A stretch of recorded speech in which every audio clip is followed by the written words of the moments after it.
સુરતની નવી civil hospital ફરી એકવાર વિવાદમાં આવી ગઈ છે। નવી સિવિલના તબીબોની લાલિયાવાડી સામે આવી છે। દર્દી કણસતો રહ્યો અને તબીબો પોતાની મસ્તીમાં મસ્ત રહ્યા। કોઈ મોબાઈલમાં મસ્ત હતું તો કોઈ બાકડા પર નિંદર માણી રહ્યું હતું। એક જાગૃત નાગરિકે આ વિડીયો બનાવીને વાયરલ કર્યો છે। જો કે 24 કલાકથી આ વિડીયો સોશિયલ મીડિયા ઉપર વાયરલ થઈ રહ્યો છે અને વિડીયો બનાવતા આ તબીબો અને હોસ્પિટલનો સ્ટાફ રોફ જમાવવા લાગે છે। હોસ્પિટલનો સ્ટાફ એવું કહે છે કે બનાવેલો વિડીયો જ્યાં આપવો હોય ત્યાં આપી દેજો। અગાઉ પણ અનેક વાર હોસ્પિટલ વિવાદમાં આવી ચૂકી છે। આ વિડીયો જુઓ પહેલા તમે।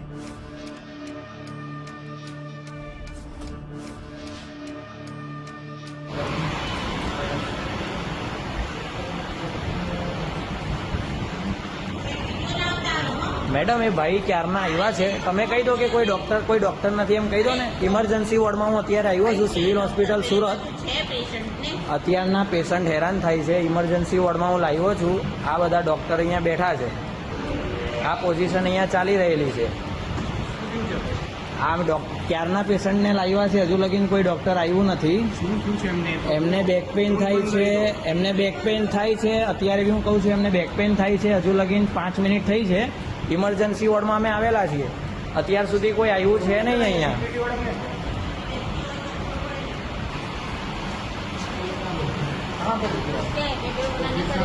हाँ मैं वीडियो लोग कोई खड़े ही नहीं हो रहे थे इसलिए मैं वीडियो बना रहा हूँ।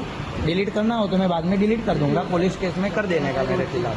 तो इधर वो आपको कोई तकलीफ हो मैं इधर ही हूँ। आप मेरे को बता देना कि मेरे को तकलीफ है। मेरे पास पूरा वीडियो है क्या हो रहा है इधर। तुम्हें ये करना है ना। पुलिस बुला लो कोई बात नहीं। मैं इधर ही खड़ा हूँ। पुलिस को बुला लो आप मैडम। पुलिस को बुला लो मैं इधर ही खड़ा हूँ।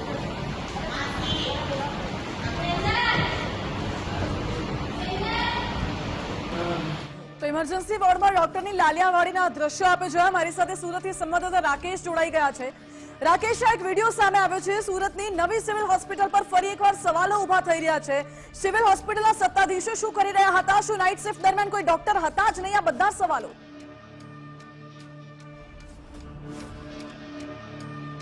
બિલકુલ વિવાદોના ઘેરામાં રહેતી સુરત નવી સિવિલ હોસ્પિટલનો આ વધુ એક વિવાદ સામે આવ્યો છે। નગરોડ તંત્રની જે લાલિયાવાડીનો આ કિસ્સો પ્રકાશમાં આવ્યો છે, જેની પાછળ જો સફળ મહેનત હોય તે એક જાગૃત નાગરિકની છે। સુરતના કતારગામ વિસ્તારમાં રહેતા મથન નામના યુવક દ્વારા આ સમગ્ર વિડીયો પોતાના મોબાઈલમાં કંડારવામાં આવ્યો હતો। જે યુવકના જણાવ્યા અનુસાર જે દર્દીને છે તે પરિવારજનો છે તે કમરના દુખાવાની સારવાર સાથે નવી સિવિલ હોસ્પિટલ ખાતે લઈ આવવામાં આવ્યા હતા, પરંતુ દર્દીના પરિજનોને ખ્યાલ પણ નહોતો કે અહીં સારવારના બદલે છે તે દર્દીને દર્દ મળશે। કારણ કે જ્યારે વિડીયો ઉતારવામાં આવ્યો ત્યારે હોસ્પિટલનું નગરોડ તંત્રના જે સ્ટાફ છે તે પોતાની વાતોમાં મસ્ત જોવા મળ્યા હતા, તો કેટલાક મોબાઈલમાં તબીબ છે તે વ્યસ્ત જોવા મળ્યા હતા, જ્યારે કેટલાક તબીબ છે તે જે બાકડા ઉપર નિંદર માણી રહ્યા હતા અને આ વિડીયોની અંદર સ્પષ્ટપણે જોવા મળે છે। જ્યારે આ સમગ્ર વિવાદ સામે આવ્યો ત્યારે કાર્યવાહી કરવાના બદલે માત્ર નવી સિવિલ હોસ્પિટલના જે સત્તાધીશો છે તે એકબીજા ઉપર ખો આપી રહ્યા છે, કારણ કે તપાસના નામે માત્ર ને માત્ર વેઠ ઉતારવામાં આવી રહી છે। આટલી ગંભીર લાલિયાવાડી સામે આવી હોવા છતાં પણ 24 કલાક જેટલો સમય વીતી ગયો, પરંતુ હજી સુધી જવાબદાર અથવા તો કસૂરવારો સામે કોઈ પણ પ્રકારના પગલાં ભરવામાં આવ્યા નથી કે તપાસના આદેશ આપવામાં આવ્યા નથી। જ્યારે સુરત નવી સિવિલ હોસ્પિટલના સુપરિન્ટેન્ડન્ટનો સંપર્ક કરવાનો પ્રયત્ન કર્યો ત્યારે તેઓએ સ્પષ્ટ બોલવાનો પણ ઇનકાર કરી દીધો અને કહ્યું કે જ્યાં સુધી આ સમગ્ર કેસની અંદર તપાસના આદેશ નહીં આપવામાં આવે ત્યાં સુધી તેઓ કોઈ પણ મોબાઈલ વિડીયો અથવા બાઇટ આપવા માટે તૈયાર નહીં થશે। તો આ સાથે જ નવી સિવિલ હોસ્પિટલના આરએમઓ કેતન નાયકે પણ આ સમગ્ર જે ટોપલો છે તે સુપરિન્ટેન્ડન્ટના માથે ઢોળી દીધો હતો કે આ બાબતે હું કંઈ બોલી શકું તેમ નથી। એટલે માત્ર આ ઘટના ઉપર પડદો પાડવા માટે નવી સિવિલ હોસ્પિટલના જે સત્તાધીશો છે તે એકબીજા ઉપર ખો મારતા જોવા મળ્યા હતા। દર્દી બેડ ઉપર કણસતો જોવા મળે છે અને બીજી તરફ જ્યારે નર્સિંગ સ્ટાફ હોય કે તબીબી સ્ટાફ હોય તે પોતાની મસ્તીમાં મસ્ત જોવા મળે છે। વિડીયોની અંદર જ્યારે સ્પષ્ટ જોવા મળી રહ્યું છે ત્યારે શા માટે રાજ્યના આરોગ્ય સચિવ પણ આ બાબતને ગંભીરતાપૂર્વક નથી લઈ રહ્યા તે એક સવાલ અહીં ચોક્કસથી ઉઠી રહ્યો છે। જોવાનું એ રહે છે કે આ નગરોડ તંત્રના સ્ટાફ સામે કોઈ કાર્યવાહી અથવા પગલાં ભરાય છે કે કેમ તે જોવું રહ્યું। જી રાકેશ, બિલકુલ આભાર આપનો। એટલે સુપરિન્ટેન્ડન્ટ અને આરએમઓ હોસ્પિટલના જે છે તે તમામ જે સત્તાધીશો છે એકબીજા ઉપર ખો આપી રહ્યા હોય તે પ્રકારનો અહીં ઘટ સર્જાયો છે। કારણ કે ગુજરાત ફર્સ્ટની ટીમ જ્યારે પૂછવા ગઈ હતી એક મીડિયા પ્રતિનિધિ તરીકે અમે સવાલ કરવા ગયા હતા, પરંતુ એ સવાલનો જવાબ દેવાની પણ આ લોકોમાં અત્યારે હિંમત નથી, અને છતાં પણ કયા પ્રકારની કાર્યવાહી થાય છે તેના ઉપર નજર તો રાખીશું, પરંતુ સવાલ તો ઉઠાવીશું, કારણ કે સવાલ ઉઠી રહ્યા છે દર્દીઓ માટે. શું આરામ કરવા માટે સરકાર આ સ્ટાફને, આ ડોક્ટરોને પગાર આપે છે? આવા આરામખોર સ્ટાફ સામે પગલા કેમ નથી લેવાતા એ સવાલ ઉઠી રહ્યો છે. અને શા માટે હોસ્પિટલના સુપ્રિન્ટેન્ડન્ટ, હોસ્પિટલના આરએમઓ જવાબ નથી આપી રહ્યા, કેમેરાથી બચી રહ્યા છે કે પછી મીડિયાથી ભાગી રહ્યા છે, એ સવાલ ઉઠી રહ્યો છે. કોની રહેમ નજર હેઠળ આવી લોલમ લોલ ચાલે છે હોસ્પિટલમાં, અને દર્દીનું દર્દ નથી સમજાતું? આવા તબીબોને કાઢી કેમ નથી મૂકવામાં આવતા એ પણ સવાલ ઉઠે છે. શું આવી આરામખોરના પાપે, શું આવી રીતે આરામખોરોના પાપે દર્દીઓ કણસતા રહેશે? અને ક્યાં સુધી આવું ચાલતું રહેશે? આવી લાલિયાવાડી, આવી લોલમ લોલ ચાલતી રહેશે સુરતની નવી સિવિલ હોસ્પિટલમાં? આ સવાલ અત્યારે ઉઠી રહ્યો છે. વારંવાર આ હોસ્પિટલ વિવાદમાં આવે છે. આ પહેલી વાર નથી, અગાઉ પણ અનેક વાર હોસ્પિટલ વિવાદમાં આવી ચૂકી છે, અને ફરી એકવાર વિવાદ સર્જાયો છે. અને દ્રશ્યો પણ આપ જોઈ લો, જ્યાં રાત્રિ દરમિયાન ઇમરજન્સી વોર્ડમાં દર્દી આવે છે, ઇમરજન્સી વોર્ડમાં હોસ્પિટલનો સ્ટાફ ઉપસ્થિત છે, નર્સ ઉપસ્થિત છે, કદાચ તબીબો પણ ઉપસ્થિત હશે, પરંતુ એક પણ વ્યક્તિ ઊભા થઈને આ દર્દીની સારવાર લેવા માટે, આ દર્દીની પૂછપરછ કરવા માટે કે તપાસ કરવા માટે નથી આવતા. સવાલ એ છે કે શું આવી રીતે ચાલશે હોસ્પિટલનું તંત્ર, અને શા માટે હોસ્પિટલના સત્તાધીશો કોઈ જવાબ નથી આપતા? જ્યારે આ કોઈ જાગૃત નાગરિકે વિડીયો બનાવ્યો છે, જ્યારે આ શખ્સ વિડીયો ઉતારી રહ્યો હતો, ત્યારે હોસ્પિટલના મહિલા સિક્યોરિટી ગાર્ડ આવીને એમ કહે છે કે મોબાઈલ લાવો, વિડીયો મને જોવા દો, મારે ડિલીટ કરવો છે. અને એવું પણ કહે છે કે તમારે જ્યાં દેખાડવો હોય ત્યાં દેખાડી દેજો. એટલે કયા પ્રકારે દાદાગીરી કરવામાં આવે છે દર્દીઓ સાથે, દર્દીના સગા સાથે, તે પ્રકારનું આ વર્તન પણ અહીં જોવા મળે છે હોસ્પિટલના સ્ટાફનું. શું હોસ્પિટલના સ્ટાફને કોઈની બીક નથી, કે પછી કોઈની રહેમ નજર હેઠળ, કોઈના આશીર્વાદ હેઠળ આ લોલમ લોલ, આ આરામખોરી ચાલી રહી છે હોસ્પિટલ વોર્ડમાં ફરજ દરમિયાન? આ બધા સવાલો ઉઠી રહ્યા છે. અહીં દર્દી દર્દથી કણસતો રહ્યો, અને એક પણ સ્ટાફે અહીં આવવાની તસ્દી ન લીધી, અહીં દર્દીની પૂછપરછ કરવાની તસ્દી ન લીધી, અને એક પણ સ્ટાફ પોતાની ખુરશી પરથી ઊભા પણ નથી થતા. માત્ર કેટલાક લોકો મોબાઈલમાં વ્યસ્ત છે, કેટલાક લોકો પાછળ બાકડો પડેલો છે, બાકડા પર એક તબીબ સૂતા હોય, નિંદર માણતા હોય તેવા દ્રશ્યો પણ અહીં જોવા મળે છે.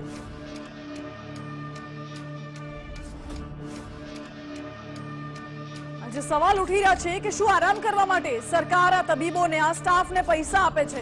શું આરામ કરવા માટે સરકાર આ બધું આપે છે, આ બધી સવલતો આપે છે? અને આવા આરામખોર સ્ટાફ સામે પગલા કેમ નથી લેવાતા એ પણ સવાલ ઉઠી રહ્યો છે. શું હવે જ્યારે આ વિડીયો સામે આવ્યો છે, શું હવે પગલા લેવામાં આવશે? શું હવે આ કર્મચારીઓ વિરુદ્ધ તપાસ કરવામાં આવશે કે કેમ? અને કોઈની રહેમ નજર હેઠળ આવી લોલમ લોલ ચાલે છે? અને હા, તો પછી કોની રહેમ નજર છે આ સ્ટાફ ઉપર, હોસ્પિટલના તબીબો ઉપર? એ પણ સવાલ છે.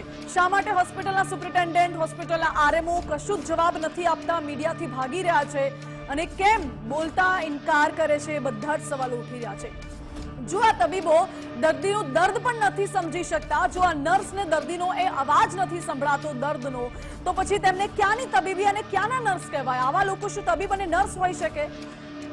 આપણા ભારતમાં તો વર્ષોથી તબીબોને ભગવાનનું બિરુદ આપવામાં આવે છે, પરંતુ શું આવા તબીબ હોઈ શકે ક્યારે કે જે દર્દીનું દર્દ પણ ન સમજે, અને દર્દી અહીં દર્દથી કણસતો રહે, પરંતુ તબીબો પોતાના મોબાઈલમાં અને નિંદરમાં વ્યસ્ત રહે?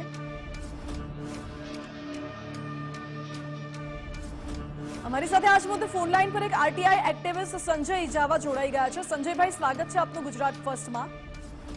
સંજયભાઈ, સુરતની નવી સિવિલ હોસ્પિટલના દ્રશ્યો સામે આવ્યા છે. અહીં દર્દી દર્દથી કણસતો રહે છે, અને તબીબો બિલકુલ ઊભા નથી થતા, ન સ્ટાફ ઊભો થાય છે, હોસ્પિટલના સત્તાધીશો કશું જ કહેવાનો ઇનકાર કરે છે. હા, આ મુદ્દાને લઈને ઘણી અત્યારે આ બધી વાયરલ વિડીયો થયા છે, ત્યાર પછી પણ આ તંત્ર એક્શનમાં આવ્યા નથી, અને તબીબો જે કઈ લોકો ગેરહાજર છે જે ઇમરજન્સીમાં, એ લોકોની સામે હજી કોઈ કાર્યવાહી કરી નથી. અને જે લોકો મહેંદી લગાવે છે ત્યાં બેઠા બેઠા, જે નર્સો અને જે સિસ્ટરો બધે જે ઓન ડ્યુટી કે અન્ય કોઈ વ્યક્તિને જે લગાવવામાં આવેલા છે, એ લોકો મહેંદી લગાવે છે, અને કોઈ લોકો વિડીયો, મોબાઈલમાં વિડીયો જોતા કરે છે. પણ વિડીયોની અંદર સ્પષ્ટ દેખાય છે જે લોકો પલંગ ઉપર કે બેડ ઉપર હોસ્પિટલમાં પડ્યા એને દર્દથી ઉછળે છે, પણ જરાક પણ માનવતા કે કોઈ પણ ઇમરજન્સીમાં પેશન્ટ આવે તો શું કરવું એના માટેનું કોઈ પણ જાણે કે જાણકારી નથી. એવી રીતે સિવિલના આ ડોક્ટરો અને નર્સો અને જ્યાંથી અધિકારીઓ વર્તન કર્યું છે એ નિંદનીય છે. એની સામે એક્શન લેવા માટેનો મેં ઓલરેડી લોકોને આગ્રહ કર્યું છે, પણ હજુ કોઈ એક્શન એ લોકો લીધા નથી. એટલે આ તંત્ર આવું જ ચાલવાનું છે એવું એ લોકો અત્યારે બતાવી રહ્યા છે. જી સંજયભાઈ, આ બાબતે આપના તરફથી કયા પ્રકારના પ્રયાસો કરવામાં આવશે? કારણ કે સત્તાધીશો તો કશું બોલવા તૈયાર નથી અને લાગતું નથી કે આ તંત્ર આવી રીતે સુધરશે. હા, આવનાર દિવસોમાં આ વિડીયોના આધારે અમે જનતા રેડ પણ કરવાનો છે રાત્રોમાં, અને ઘણા બધા દિવસો અમે નક્કી કર્યા છે. એ દિવસમાં અમે ત્યાં જનતા રેડ કરીશું અને કોણ કોણ હાજર છે, કોણ હાજર નથી, એ બધું અમે તપાસીશું. સાથે સાથે મુખ્યમંત્રી લેવલ સુધી અમે આ ફરિયાદો અત્યારે ઓલરેડી ડ્રાફ્ટ કરી રહ્યા છે, અને મુખ્યમંત્રી લેવલ સુધી આ ફરિયાદો કરીને યોગ્ય નિવારણ લાવવા માટેનો પ્રયત્ન કરવા માટેનો અમે માંગણી છે. અને સાથે સાથે જે સુપ્રિન્ટેન્ડન્ટ હોય, અન્ય જે રેસિડેન્શિયલ મેડિકલ ઓફિસર હોય, આ લોકોને જવાબદારી ફિક્સ કરવા માટે પણ અમારી માંગણી છે. તો આવનાર દિવસોમાં જો કઈ ઠોસ કાર્યવાહી એની અંદર ના કરે તો આંદોલનના ચીમકી પણ અત્યારે અમે આપી રહ્યા છે. ઓકે સંજયભાઈ, આભાર આપનો. એટલે આરટીઆઈ એક્ટિવિસ્ટનું કહેવું છે કે આગામી સમયમાં જો કોઈ કાર્યવાહી કરવામાં નહીં આવે તો આંદોલનની ચીમકી પણ ઉચ્ચારી છે, સીએમ સુધી પણ આ બાબતે રજૂઆત કરવામાં આવશે.